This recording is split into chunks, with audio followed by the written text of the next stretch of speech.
الحمد لله كفى وسلام على عباده الذين اصطفى أما بعد قال الله تبارك وتعالى في كلامه المجيد والفرقان الحميد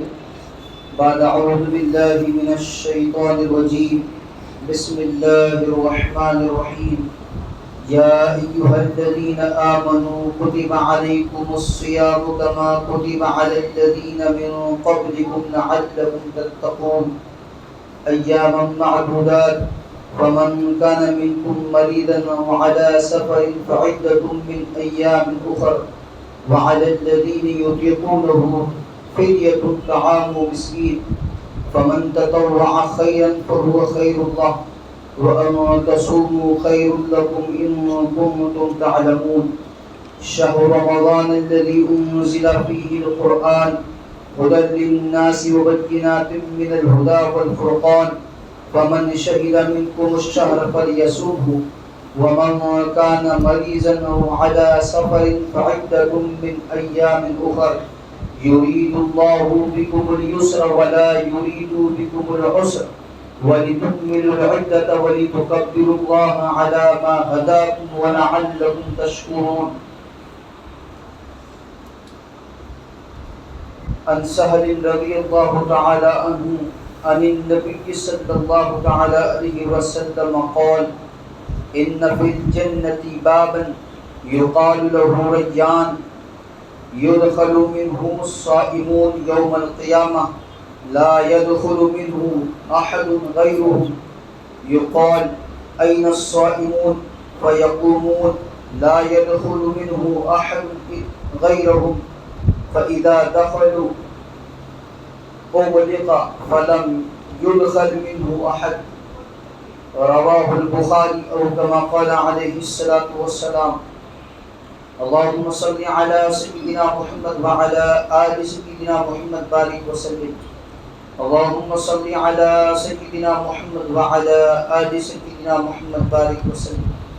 اللهم صل على سيدنا محمد وعلى آل سيدنا محمد بارك وسلم تو اگر نواز دے تو تیرا کرم ہے ورنہ تیری رحمتوں کا بدلہ میری بندگی نہیں ہے۔ معزز سامعین کرام، ملت اسلامیہ کے عزیز نوجوانوں، بزرگان ملت، الحمدللہ رمضان المبارک کا مقدس پرعظمت بابرکت مہینہ شروع ہو چکا اور آج یکم رمضان المبارک ہے۔ الحمدللہ ہم سب روزے سے ہوں گے۔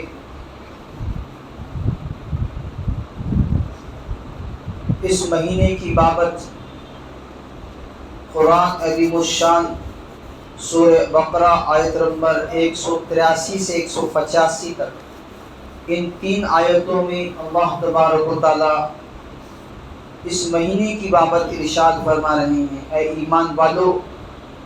تم پر روزے رکھنا فرض کیا گیا جس طرح تم سے پہلے لوگوں پر فرض کیے گئے تھے تاکہ تم تقوی اختیار کرو۔ گنتی کے چند ہی دن ہیں، لیکن تم میں سے جو شخص بیمار ہو یا سفر میں ہو تو وہ اور دنوں میں گنتی کو پورا کر لے،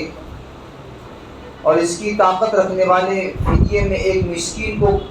کھانا دیں کہ جو شخص نیکی میں سبقت کرے وہ اسی کے لیے بہتر ہے، لیکن تمہارے حق میں بہتر کام روزے رکھنا ہی ہے اگر تم باعلم ہو۔ رمضان، ماہ رمضان وہ ہے جس میں قرآن اتارا گیا، جو لوگوں کو ہدایت کرنے والا ہے اور جس میں ہدایت کی اور حق اور باطل کی تمیز کی نشانیاں ہیں۔ تم میں سے جو شخص اس مہینے کو پائے اسے روزہ رکھنا چاہیے، ہاں جو بیمار ہو یا مسافر ہو اسے دوسرے دنوں میں گنتی پوری کرنی چاہیے۔ اللہ تعالیٰ کا ارادہ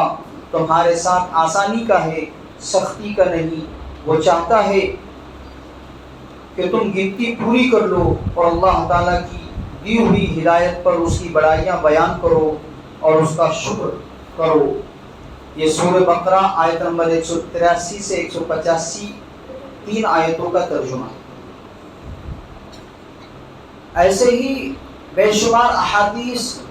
رمضان المبارک میں روزے کی فضیلت، فرضیت اور احکام سے متعلق وارد ہوئی ہیں۔ چنانچہ حضرت سہل رضی اللہ تعالیٰ عنہ راوی ہیں، روایت فرماتے ہیں کہ اللہ کے نبی صلی اللہ تعالی علیہ وسلم نے ارشاد فرمایا، بے شک جنت میں ایک دروازہ ہے، اس کا نام ریان ہے، اور اس سے صرف روزے دار لوگ ہی داخل ہو سکیں گے۔ قیامت کے دن ایک آواز لگائی جائے گی، کہاں ہے روزے دار؟ چنانچہ روزے دار کھڑے ہوں گے اور اس ریان نامی دروازے سے داخل ہوں گے۔ جیسے ہی وہ روزے دار داخل ہو چکیں گے، اس دروازے سے جیسے ہی وہ روزے دار داخل ہو چکیں گے، وہ دروازہ بند کر دیا جائے گا۔ یہ اعزاز ہے روزے داروں کا۔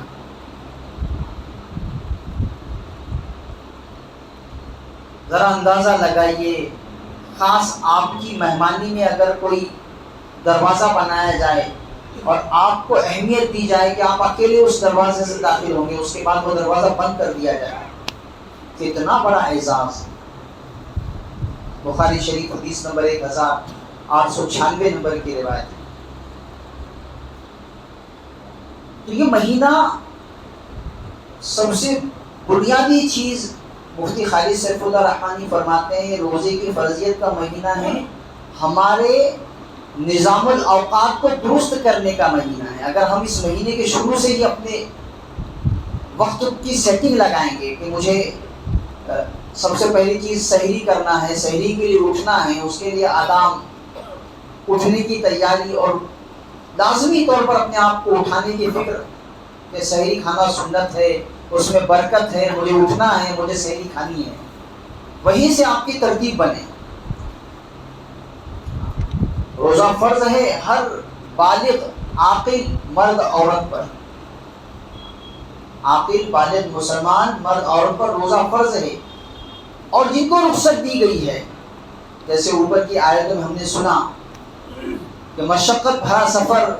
روزے کی حالت میں بندہ نہیں کر سکتا، اس کو رخصت ہے کہ وہ دوسرے دنوں میں قضا کر لے گا۔ بیمار، ایسی بیماری کے جو لاگر کر رہی ہے اور ایسی بیماری کے جو روزہ رکھنے سے مانع بن رہی ہے، وہ دوسرے دنوں میں قضا کرے گا۔ شوگر کا پیشنٹ ہے، 14-15 گھنٹہ بھوکا پیاسا نہیں رہ سکتا۔ اب ایسے بھی سال میں ایسے بھی دن آتے ہیں کہ سب سے چھوٹا دن ہوتا ہے، 10 گھنٹے کا، 11 گھنٹے کا دن ہوتا ہے، ایسے دنوں میں وہ قضا کرے گا۔ شوگر کا مریض کہ 14 گھنٹے اس کے لیے بہت ہوتے ہیں، تو کم گھنٹے والا دن اس میں وہ روزے کی قضا کرے گا۔ اور کوئی بیماری ہے کہ جس سے اطباء نے، ماہر ڈاکٹروں نے منع کر رکھا ہے کہ آپ روزہ نہیں رکھ سکتے، تو صحت یاب ہو جائے گا تو روزہ رکھے گا۔ لیکن کچھ لوگ ایسے بھی ہیں کہ جو روزہ رکھ ہی نہیں سکتے، وہ معذور ہیں، ان کو ہمیشہ کے لیے منع کیا ہوا ہے کہ روزہ نہیں رکھ سکتے، تو وہ فدیہ دیں گے، ایک مسکین کو ایک روزے کے بدلے میں وہ کھانا کھلائیں گے۔ کوئی اگر بڑھوتری کرنا چاہے، ایک کی جگہ پہ 2-4 لوگوں کو کھلانا چاہے، تو وہ اس کے لیے بہتر ہے۔ قرآن حدیث و شام میں اللہ فرماتا ہے۔ لیکن روزہ رکھنا زیادہ بہتر ہے کہ اگر روزے کی استطاعت ہے، رکھ سکتے ہیں، تو رکھنا ہی چاہیے۔ تو نظام الاوقات بنے، روزہ مجھے رکھنا ہے، بلا وجہ مجھے روزہ ضائع نہیں کرنا ہے۔ ایک ایسے مہینے میں یہ روزہ کہ جس کے بارے میں اگر اس کے بدلے میں پورا سال بھی کوئی آدمی روزہ رکھ لے تو اس ایک روزے کی برابری نہیں کر سکتا، ایسا مہینہ اللہ نے ہم کو دیا ہے، رمضان المبارک کا مہینہ، جس میں روزے فرض ہیں۔ تو روزے کی پابندی اور بہت ساری عبادتیں ہیں کہ جو جمع ہوتی ہے رمضان میں۔ شیخ سعود شریم فرما رہے ہیں کہ انگنت عبادتیں رمضان میں جمع ہو رہی ہیں۔ ایک بندہ قیام اللیل کے ذریعے رات میں زیادہ دیر کھڑا ہو کر اپنے آپ کو نہیں بخشا سکتا، تو صدقہ خیرات کر کے بخشائے، صدقہ خیرات کر کے نہیں بخشا سکتا، تلاوت کر کے اپنے آپ کو بخشائے۔ بہت سارے نیکی کے اور آسان ترین نیکیوں کی راہیں ہوتی ہیں رمضان مبارک میں، آپ کر سکتے ہیں، آسانی کے ساتھ کر سکتے ہیں، اس کو کرنے کی کوشش کی جائے۔ جتنی زیادہ ہم عبادت کر سکتے ہیں رمضان میں کر لیں، اپنی بخشش کروا لیں، اپنے آپ کو محروم نہ رکھیں، اس کے اوقات کو ضائع نہ جانے دیں کہ پورے سال میں ایک ہی مہینہ ملا ہے کہ جس میں ہم اپنی بخشش کروا سکتے ہیں، اپنے نیکیوں کو بڑھا سکتے ہیں، اللہ کو راضی کر سکتے ہیں، اور بہت آسانی کے ساتھ یہ کام ہم کر سکتے ہیں۔ مختصراً 7 باتیں جس کی طرف غفلت ہوتی ہے اور جو غافل کرتی ہے روزے میں، رمضان میں، ان کی طرف نشاندہی کر کے انشاءاللہ بات ختم کریں گے۔ فرمایا ماہ رمضان کے 7 بڑے چور ہیں۔ سب سے پہلا چور ٹیلی ویژن، یہ انتہائی خطرناک چور ہے۔ یہ آپ کا وقت چوری کرے گا، آپ کو ماہ رمضان میں بےہودہ ڈراموں، رمضان کی اسپیشلسٹ ڈش جیسی لغویات میں لگائے رکھے گا، عبادت سے محروم کر دے گا۔ نور رمضان اور نہ جانے کیسے کیسے رمضان کا نام دے کر ٹیلی ویژن پر چیزیں لگتی ہیں اور آدمی اس میں مگن ہو جاتا ہے، اس کا وقت ضائع ہو جاتا ہے۔ دوسرا چور بازار، یہ چور بڑا شاطر ہے کہ یہ آپ سے وقت اور پیسہ دونوں لے اڑے گا، اور یہ آپ کا ہاتھ پکڑ کر بے مقصد بازاروں میں گھمائے گا، چلو دیکھ کے آتے ہیں کیا کیا چیزیں بک رہی ہے، کیا کیا چیزیں مل رہی ہے۔ کچن، یہ تیسرا چور ہے، یہ خواتین کو ٹارگیٹ کرتا ہے، رمضان میں انہیں طرح طرح کے پکوانوں کے پیچھے لگا کر تلاوت قرآن اور ذکر و اذکار سے محروم کر دیتا ہے۔ سحری کی تیاری، بظاہر بزرگ چور ہے مگر یہ آپ کو آدھی رات ہی سے سحری کی تیاری میں لگا کر آپ سے تہجد، نوافل، دعا کے مواقع چھین لے گا۔ فیس بک، یہ چور بڑا پروفیشنل ہے، یہ ہر دم آپ کے ساتھ ہوتا ہے، یا آپ سے نہ صرف آپ کا وقت چھین لے گا بلکہ آپ کو غیبت میں، گالی گلوچ میں اور دوسری چیزوں میں مرتکب کرے گا۔ لوڈو گیم، وقت پاس نہیں ہو رہا ہے، بڑا دن ہے، کیا کریں گے، کیا کام ہے، چلو لوڈو کھیلتے ہیں، تو یہ گیم کے ذریعے آپ کا وقت ضائع ہوگا۔ 7ویں چیز ہے نیند، یہ چور بظاہر دیکھنے میں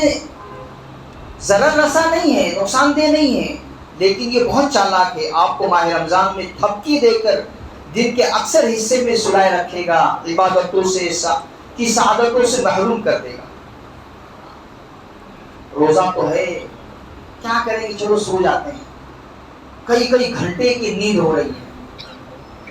تو یہ جو ساری چیزیں نشاندہی کی گئی ہیں، ہمیں سوچنا چاہیے کہ اس راستے کہیں ہماری نیکیاں ضائع نہ ہو جائیں، ہمارا دن ضائع نہ ہو جائے، رمضان المبارک کا مبارک اور بابرکت مہینہ ضائع نہ ہو جائے، اس کی فکر کرنی چاہیے، اور زیادہ سے زیادہ عبادت میں اپنے آپ کو لگانا چاہیے، دعاؤں کا پابند بنانا چاہیے۔ جیسے حدیث مبارکہ میں بھی ہے کہ 4 چیزیں ہیں، 2 چیزیں ہیں جو تم اپنے رب سے مانگو،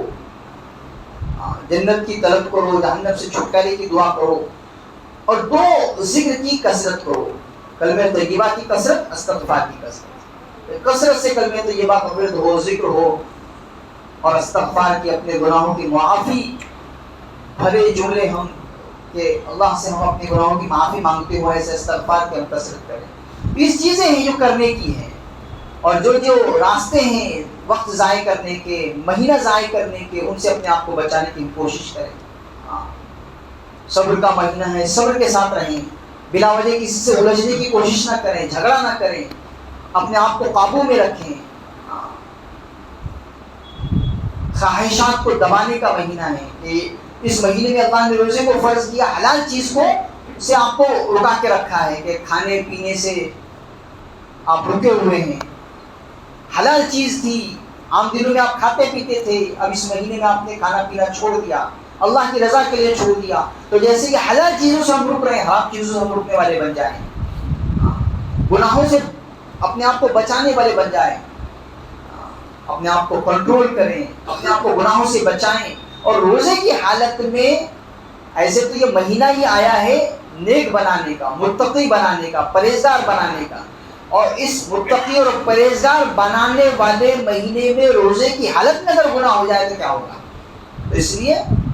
روزے دار کو چاہیے کہ اپنے روزے کو ضائع ہونے سے بچائے، فاسد ہونے سے بچائے، خراب ہونے سے بچائے۔ اللہ تبارک و تعالیٰ عمل کی توفیق عطا فرمائے، اور ہمارے اس مقدس مبارک بابرکت مہینے کو اللہ اپنی مرضیات کے مطابق ہمیں گزارنے کی توفیق عطا فرمائے، اپنی خوشنودی کے مطابق گزارنے کی توفیق عطا فرمائے۔ لغویات سے، بےہودہ کاموں سے، باتوں سے، چیزوں سے میری آپ کی تمام امت اسلامیہ کی اللہ تبارک و تعالیٰ پوری زندگی خصوصاً اس مبارک مہینے میں حفاظت فرمائے۔ وآخر دعوانا الحمد للہ رب العالمین والصلاة والسلام علی سید الانبیاء والمرسلین صلی اللہ تعالی علیہ وسلم۔